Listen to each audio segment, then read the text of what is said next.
Япония вернулась. Жапонияның қазіргі үкімет басшысы Санае Такаити өзіне дейінгілерден мықты шықты. Өзі Жапонияның тарихындағы алғашқы әйел премьер-министр. Жапонияда ядролық қару бағдарламасы екінші дүниежүзілік соғыстың кезінде бастау алған болатын. Бірақ Жапония жеңіліп, тізе бүккеннен кейін ядролық қару бағдарламасы тоқтатылған. Келе-келе Жапонияда ядролық қаруға ие болмау, оны өндірмеу және өз аумағына өзге елдердің ядролық қаруын кіргізбеу туралы қағида енгізілді. Бұл қағида осы күнге дейін жұмыс істеп келеді. Қазіргі күнге дейін Жапонияның сырттағы ядролық қарудан қауіпсіздігі Американың жауапкершілігінде. Қазіргі үкімет басшысы Санае Такаитидің билікті қолға алғанына әлі бір жыл болған жоқ. Былтыр күзде сайланған. Ол былтырдан бері Жапонияның ядролық қаруға ие болмау, оны өндірмеу және өз аумағына өзге елдердің ядролық қаруын кіргізбеу туралы бұлжымас қағидасын бұзуға күш салуда. Премьердің бастамасы үкімет мүшелері тарапынан қолдау тапқан сияқты. Ал халықтың арасында бұған қарсылық білдіріп жатқандар аз емес. Яғни қарсылар ядролық қарусыз Жапония қалпын сақтауды дұрыс санайды. Сол сияқты өз ядролық қаруымыз болуы керек дейтіндер де көп. Не керек? Жапония 80 жыл тоқтап тұрған ядролық қару бағдарламасын қайта ашатын болды. Сондықтан бағдарламаның заңнамалық құжаттық негіздемелері биылғы жылдың соңына дейін жасалады.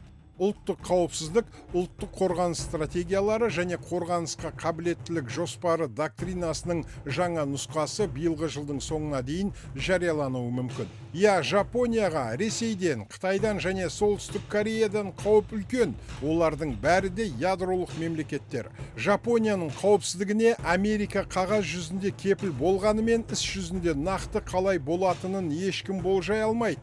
Оның үстіне Американың өзі әр президенттің тұсында әртүрлі болып құбылып жатқан заман.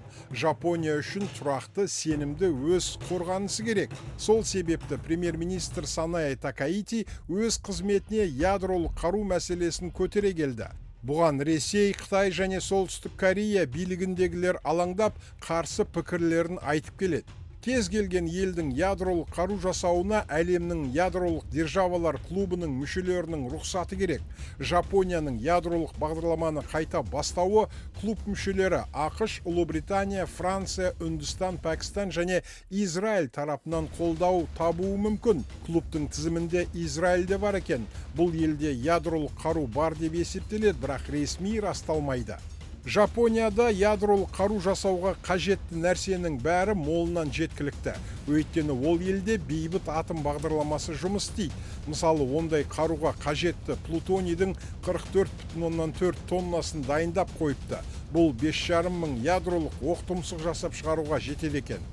Маманды да сырттан іздемейді. Жоғары білікті адамдар өздерінде бар. Әлемдегі ядролық отынды қайта өңдеу мен жасап шығару нарығының едәуір бөлігі Қытайдың бақылауында. Соңғы жылдары Қытай бұл нарықтан Жапонияны шеттете бастаған. Нарықтан Жапония өзінің атом электр станцияларына керекті затты жеткілікті мөлшерде ала алмай келсе керек. Енді Жапонияның ядролық қару жасауға бет алысына бұл да бір себеп пе, кім білсін? Негізгі себеп айналасындағы көрші ядролық елдер тарапынан ықтимал ядролық қоқан-лоққыға қарсы дайын болу.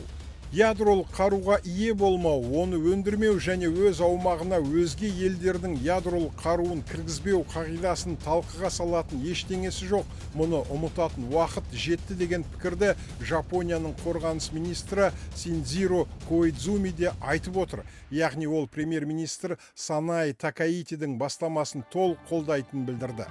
Қорғаныс министрі ядродан бас тартудың 3 қағидасын сақтайық деп жүрген оппозициялық партиялар мен қоғамдық қозғалыстардың ұстанымына сын айтты. Олар мәселенің арғы жағын көрмейді, қағиданы сақтайық дейді, ал Жапонияны қорғауды ескермейді деді. Егер премьер-министр Санае Такаитидің бастамасы әлем ядролық державалар клубынан қолдау тапса, Жапонияда уранды байыту мен ядролық оқтұмсықтарды және оның қондырғыларын жасап шығару көп уақытты алмайды. Оны жасау технологиялары жоғары, мамандар сақадай сай. Өзге елдердің жылдап жасайтын ядролық қаруын Жапония бірнеше айда жасап үлгеруі мүмкін. Санаи Такаити Жапонияның билік партиясы болып саналатын либералдық демократиялық партияны басқарған. Саясатпен айналысып партияда жүрген кезінде Жапонияның қорғаныс мәселелері жайлы кітап жазып шығарды. Санаи Такаитидің өмір жолы өте қызық. 1961 жылы қарапайым отбасында туған. Әкесі машина жасау зауытында жұмысшы, шешесі полицияда кішігірім қызметте істеген. Әке шешесі жұмыста болғанда өзі 5-6 жастағы Санаи үйдегі кішкентай інісіне қараған, бағып қаққан. Санаины қымбат мектептерде оқытуды отбасының материалдық жағдайы көтермеген, арзан мектепте оқыған. Өсе келе жолы болып Жапониядағы Мацусита институтын бітіреді. Бұл мемлекеттік басқару және менеджмент институты. Одан кейін Жапонияның Кобе деген қаласында орналасқан халықаралық университетті бітірген. Санаи Такаити барлық кезде әрі оқып, әрі жұмыс істепті. Үнемі мотоцикл айдап жүретін болыпты. Студент кезінде рок-музыкамен айналысқан, ән айтқан, ансамбльдің музыкалық екпінді барабанында ойнаған. Тележүргізу кәсібімен де айналысқан. Кейін ол Америкада жұмыс істепті. 1987 жылы грант ұтып алып, Патрисия Шредер деген ақш конгресі депутатының аппаратында 2 жыл істеген. Кейін Жапонияға оралып, заң саласында сарапшы болып істеген. Уақыт тауып телеарналарда жүргізуші болған. Либералдық демократиялық билік партиясының құрамында жетекшілік деңгейге дейін өсті. Әр кездері ішкі істер министрі, экономикалық қауіпсіздік министрі болған. Ал былтыр премьер-министр лауазымына сайланған. Күйеуі сырқаттан қайтыс болған, өз балалары жоқ. Күйеуінің бұрынғы әйелінен туған 3 баланы өз балалары етіп асырап алған. Арнайы сіздер үшін Smart Insight.